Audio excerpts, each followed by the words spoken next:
बिस्मिल्लाहिर्रहमानिर्रहीम। अस्सलाम वालेकुम टू ऑल डियर स्टूडेंट्स। मैं आपका tutor Raza Latif from government post graduate college Samundri. Course title tensor analysis, course code MTH 507, lecture number 8 deliver करने जा रहा हूँ।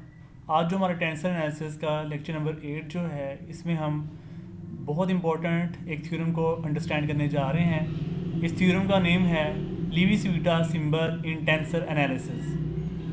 लीवी-स्वीटा सिंबल आपके सिलेबस का जो टेंसर एनालिसिस का पोर्शन है, इसमें मोस्ट इम्पोर्टेंट कंसीडर किया जाता है। तो एग्ज़ाम्स में ये स्टेट एंड प्रूफ की फॉर्म में पूछा जाता है। तो आपने इसकी स्टेटमेंट और प्रूफ को खुद से राइट करना होता है, ठीक है। तो ये क्वेश्चन एग्ज़ाम में दो तरीक़ों से पूछ सकते हैं। एक तो ऐसे है कि आप स्टेट एंड प्रूफ बताएं, ठीक है। दूसरा ये कि आपको प्रूव करने के लिए रिजल्ट का कहेगा कि आप इसको एक्सप्रेस करें। इट्स मीन के prove that Levi Civita symbol is a tensor of rank 3।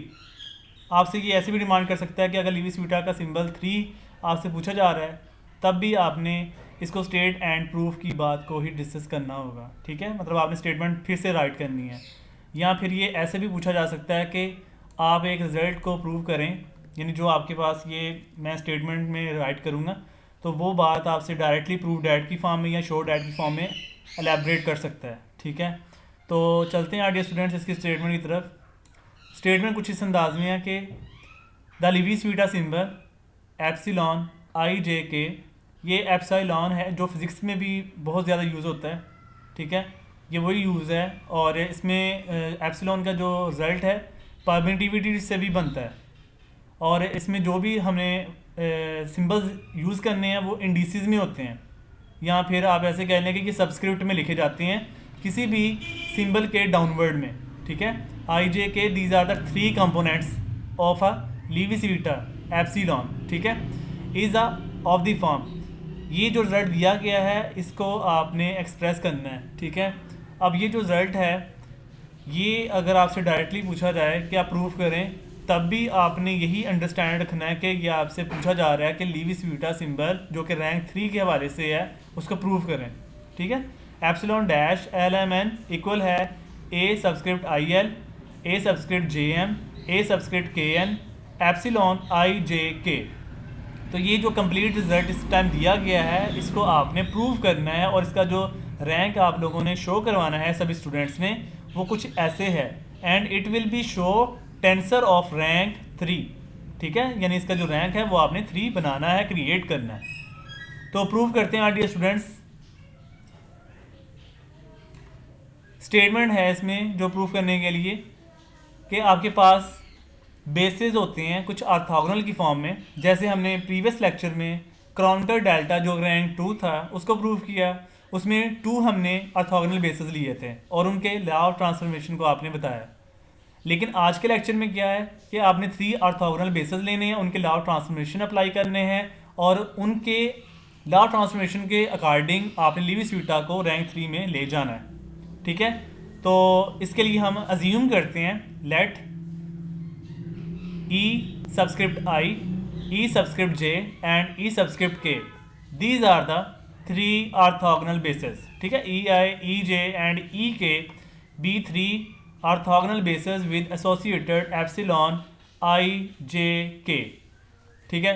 यानी जो हमने ये 3 ऑर्थोगोनल बेसिस सपोज किए हैं ये वाले, इनके हमने लीवी-स्वीटा सिंबल्स को कुछ इस अंदाज में एक्सप्रेस कर दिया IJK की फॉर्म में।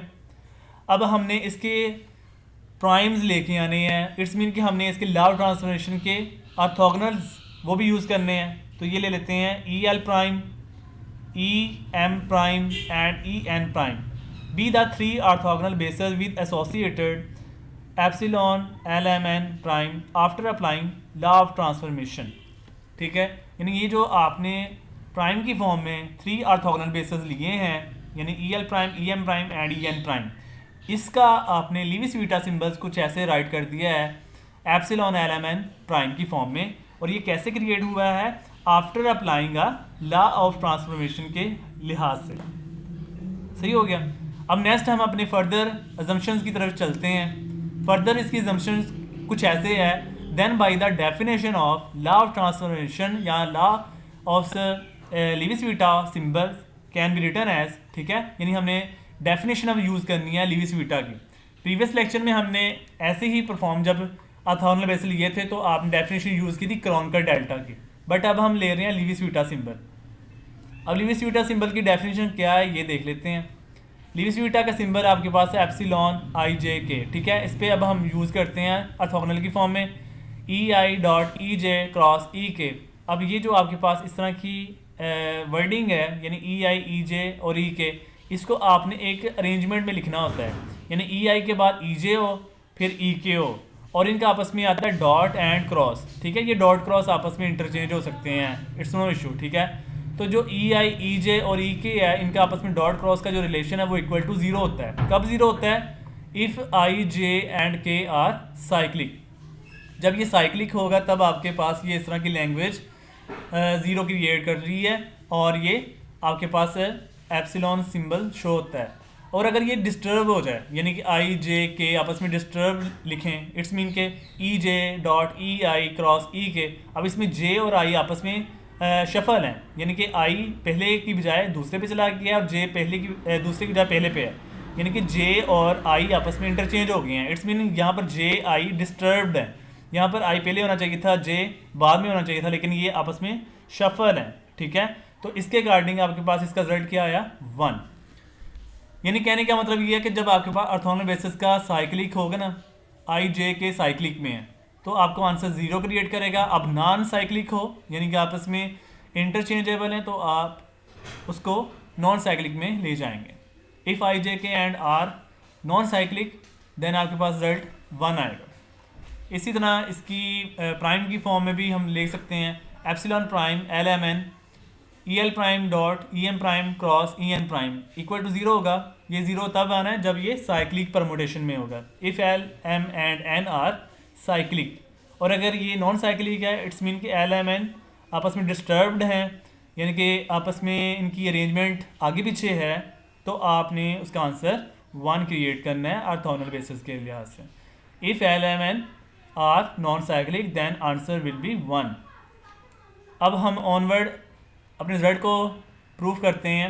रिजल्ट हमने जो प्रूफ करना है उसमें हमारे पास लीविस वीटा सिंबल है। इसके लिए आपको 3 रिजल्ट्स ऑर्थोगोनल के शो करने होते हैं। अब लॉ ऑफ ट्रांसफॉर्मेशन के अकॉर्डिंग ये है, ई एल प्राइम जो है ये ई आई होगा, ठीक है। ई आई और ई एल प्राइम आपस में डिफरेंट है, तो ई के जो सबस्क्रिप्ट में आई है ये ओनली ऑन 1 सबस्क्रिप्ट है, इट्स मीन तो आपको 1 ए क्रिएट करना है। अब 1 ए जो होगा इसके सबस्क्रिप्ट में आपने विदाउट प्राइम और विद प्राइम के सबस्क्रिप्ट को आपस में प्रोडक्ट करना है, यानी कि विदाउट प्राइम का आई और विद प्राइम का एल, इनको आपस में मल्टीप्लाई किया तो ये बन गया I L, it's mean A I L, ठीक है। अब आपने क्या करना है, नेक्स्ट ई एम प्राइम जो है इसके लिए आपके पास ई जे होगा, ठीक है। अब ई जे का जो आपके पास जे प्राइम जे सबस्क्रिप्ट है और यहाँ पे ई प्राइम का जो एम सबस्क्रिप्ट है, इन दोनों को आपस में मल्टीप्लाई करना है। जे को एम से मल्टीप्लाई किया तो जे एम हो गया, ठीक है ना। ऐसे ही सिमिलरली ई एन प्राइम का आपने ई के रिजल्ट के लिहाज से अप्लाई करवाना है, तो यहाँ पर ई के सबस्क्रिप्ट में के आ रहा है, तो यहाँ पर ई प्राइम के सबस्क्रिप्ट में एन आ रहा है, इन दोनों का प्रोडक्ट ले लें तो आपके पास ये बन जाएगा के एन, ठीक है। प्रीवियस जो क्रोनकर था उसमें भी यही बात हो रही थी, तो लीविस वीटा में भी यही वर्क हो रहा है, यानी दोनों का आपस में वर्क करने का जो अंदाज है वो सेम है, उसमें कोई भी फ़र्क डाला नहीं गया, ठीक है, कोई चेंजिंग नहीं हो रही। तो इसलिए आपने कंफ्यूज नहीं होना, ये प्रोसेस वही है जो हमने प्रीवियस लेक्चर में भी पढ़ लिया है। अब हमने लॉ ऑफ ट्रांसफॉर्मेशन के आगे जो वर्क करना है वो वही है जो हम प्रीवियस लेक्चर में भी पढ़ चुके हैं, ठीक है। अब हमने ये क्या करना है कि जो 3 रिजल्ट आपने ऑर्थोगोनल बेसिस के लिखे हुए हैं, मैं आपको दोबारा बता देता हूँ। ये जो ई एल प्राइम है, ई एम प्राइम है, ई एन प्राइम है, इनका आपस में लीविस वीटा लेना है, यानी लीविस वीटा से मुराद आपने इनका लेना है डॉट एंड क्रॉस, ठीक है ना। अब जब हम डॉट क्रॉस लेंगे तो ये ऐसे आ जाएगा, E L prime dot E M prime cross E N prime, ठीक है। अब इनको आपस में इनकी वैल्यूज राइट कर दें, तो ई एल प्राइम की वैल्यू है ए आई एल ई आई और ई एम प्राइम की वैल्यू है ए जे एम ई जे और ई एन प्राइम की वैल्यू है ए के एन ई के, ठीक है ना। ये जो अभी हमने ऑर्थोगोनल बेसिस लिखे हैं उन्हीं की ये वैल्यूज हैं, ये फर्स्ट प्रोडक्ट है, ये सेकंड प्रोडक्ट है, ये थर्ड प्रोडक्ट है, ठीक है। अब यहाँ पर जितने भी ऑर्थोगोनल बेसिस होंगे उनको आप साइड पे करते हैं। यहाँ पर ऑर्थोगोनल बेसिस ई आई है, ई जे है, ई के है, इनको हमने ये साइड पे कर दिया है, ठीक है। और जो आपके पास ओनली ऑन इंडिसेस फॉर्म है जिसमें आपके पास डमी फॉर्म आ रहे हैं, उनको आप कंबाइन कर लें। यानी यहाँ पर AIL, AJM, AKN इनको हमने कंबाइन कर दिया तो ये आपके पास रिजल्ट बन गया है, ठीक है ना।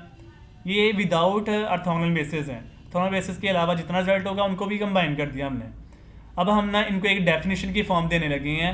अब आपने जो लीविस बीटा सिंबल की डेफिनेशन लगाई है उसमें ये इतना रिजल्ट आपको एप्सिलॉन प्राइम LMN क्रिएट करता है। और यहाँ पर ये जो EI.EJ क्रॉस EK है, इसको हम अगर डेफिनेशन की फॉर्म में क्रिएट करें तो ये आपके पास एप्सिलॉन IJK क्रिएट करता है, ठीक है। अब आपने जो स्टेटमेंट लिखी थी अगर आप गौर करें तो ये जो आपके पास लास्ट रिजल्ट बन चुका है, ये सारे का सारा वही रिजल्ट है जो हमने स्टेटमेंट में डिस्कस किया हुआ है, ठीक है। तो ये आपका रिजल्ट कम्प्लीटली वेरीफाइड हो गया है, ठीक है। तो फाइनली आपने इसका कंक्लूजन लिख देना होता है, hence which shows that Levi Civita symbol epsilon IJK is a tensor of rank 3, ठीक है। तो ये आपके पास कंप्लीट रिजल्ट हमारा Levi Civita symbol fulfilled proved हो गया है। होपफुली आर डियर स्टूडेंट्स, आज के लेक्चर के सभी स्टूडेंट ने बहुत अच्छे अंदाज में अंडरस्टैंड कर लिया होगा। अगर फिर भी किसी टाइम में कोई कन्फ्यूजन क्वेश्चन कर सकते हैं, इंशाल्लाह अच्छे अंदाज में गाइडलाइन दी जाएगी। तो कमेंट सेक्शन वहाँ पे बना हुआ है, तो कोई कन्फ्यूजन है, कोई क्वेश्चन में कोई प्रॉब्लम हो रही है तो आप कमेंट्स में अपना पॉजिटिव फीडबैक राइट किया करें।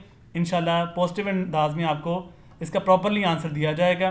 तो ख्याल रखिएगा डियर स्टूडेंट्स, दुआ में याद रखिएगा। अल्लाह हाफिज़ एंड स्टे ब्लेस्ड।